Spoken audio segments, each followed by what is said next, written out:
दोस्तों नमस्कार, welcome to this programme.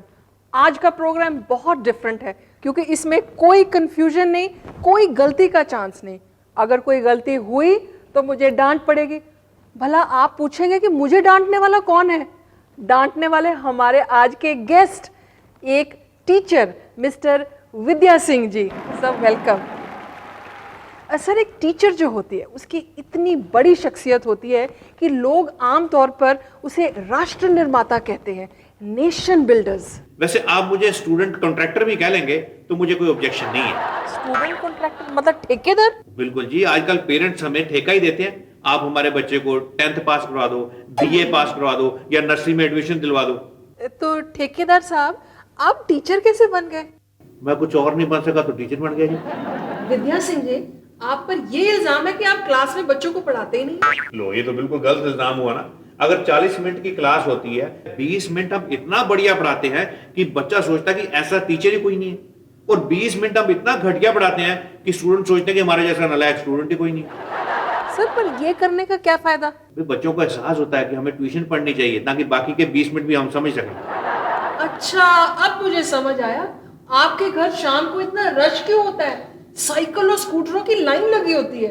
हाँ, वो स्टूडेंट्स ही वहां पार्किंग करते हैं ना, और पार्किंग का ठेका हम अलग से दे देते हैं, उसके भी हमारे 4 पैसे बन जाते हैं। मतलब साइड बिजनेस। साइड बिजनेस की और बात सुन लो जी।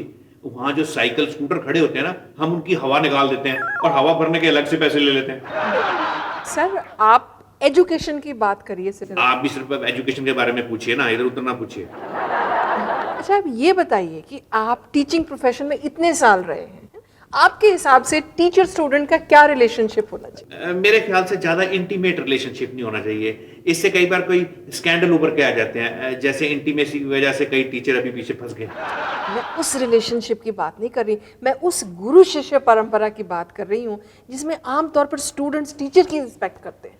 वैसे तो टीचर्स को स्टूडेंट की रिस्पेक्ट करनी चाहिए, बल्कि स्टूडेंट के पेरेंट्स की रिस्पेक्ट भी करनी चाहिए। पेरेंट्स कहाँ से आ गए बीच में? भाई, पेरेंट्स पैसा देंगे तभी तो बच्चा ट्यूशन रखेगा। अच्छा सर, अब आपको यहाँ पे एक इतना इम्पोर्टेंट प्लेटफॉर्म मिला है, आप अपनी प्रॉब्लम्स लोगों को बता सकते हैं। अब बताइए, एज ए टीचर आपको क्या प्रॉब्लम है? देखो, जो टीचर्स होते हैं उनको एक तो मिड डे मील जरूर मिलना चाहिए। Mid day meal? पर वो तो बच्चों के लिए है। बच्चे क्लास में बैठ के खा रहे हो और टीचर खिड़कियों से झांक रहे हो, ये अच्छा लगता है? और दूसरी प्रॉब्लम ये है। सर प्लीज सर, टाइम खत्म हो रहा है हमारे प्रोग्राम का। आप स्टूडियो में आए, हमारे प्रोग्राम का टाइम भी जरा खत्म हो गया है, तो sir thank you so much. दोस्तों नमस्कार। और मेरा चेक? सर, ये एजुकेशनल प्रोग्राम है, इसका कोई चेक पैक नहीं होता। अच्छा, फिर आप अपने बच्चों की ट्यूशन ही लगवा लें। आज से जो सप्ताह शुरू होने जा रहा है वो एजुकेशन से संबंधित लोगों के लिए बहुत ही महत्वपूर्ण है, क्योंकि 50% लोगों को इससे फ़ायदा भी हो सकता है और 50% लोगों को इससे नुकसान भी हो सकता है। जो स्टूडेंट्स 3 साल से पास नहीं हो रहे, उन्हें खुशखबरी मिलने की उम्मीद है, यानी कि पेपर लीक हो सकते हैं। लेकिन कुछ अध्यापक ऐसे भी हैं जिनके 5वें घर पर राहु और केतु की क्रूर दृष्टि है। ऐसे टीचरों की ट्यूशनें भी छिन सकती हैं, यानी कि कारोबार ठप होने की उम्मीद है। घबराइए नहीं, उपाय नोट करिए। 21 विद्यार्थियों की पेंसिलें चोरी करके उसमें से सिक्का निकाल लीजिए और खड़े पानी में डबो दीजिए, यानी कि विसर्जन कर दीजिए। आपकी ट्यूशनें डबल हो जाएंगी। Hello hello. हाँ जी, क्या सवाल है आपका? वो सवाल क्या कहा गया जी? आपने कहा था कि आपका लड़का बहुत बड़ा बनेगा। अच्छा, उसका कद छोटा रह गया? नहीं जी, आपने कहा था कि बहुत बड़ा इंसान बनेगा वो। कोई बड़ा आदमी तो बन ही जाएगा, लेकिन जो हमने उपाय बताया था वो आपने उपाय किया था? हाँ जी, उपाय किया जी हमने। आपने कहा था कि स्कूल की लाइब्रेरी में जाकर जड़ों को पानी दो। तो वो पानी दे रहा था जी, उसको करंट पड़ गया वहां पे। दूसरा, इम्तिहान में वो नकल करते पकड़ा गया, यूएमसी बन गई उसके ऊपर। कोई बात नहीं जी, अगर नकल मारता पकड़ा गया है, बड़ा आदमी तो फिर भी बन जाएगा। वो कैसे जी?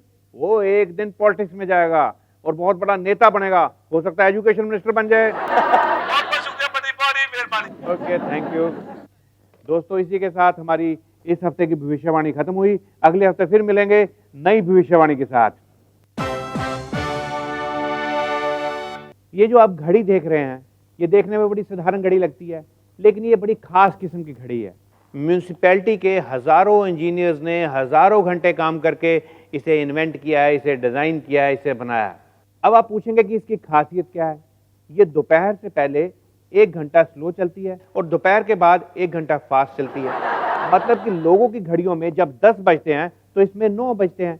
यानी कि एक क्लर्क बादशाह 1 घंटा लेट पहुंचने के बाद भी टाइम पे है। जब लोगों की घड़ियों में 4 बजते हैं तो इसमें 5 बज जाते हैं। यानी कि दफ्तरों के बंदे 1 घंटा पहले घर जा सकते हैं। मान लो कोई ऑफिसर अपना सामान समेट के 4 बजे घर जा रहा है, इतने में कोई बंदा आ गया काम के लिए, कहता भाई साहब अब तो कल आना, अब तो छुट्टी का टाइम हो गया। कहता छुट्टी का टाइम? मेरी घड़ी में तो 4 बजे हैं।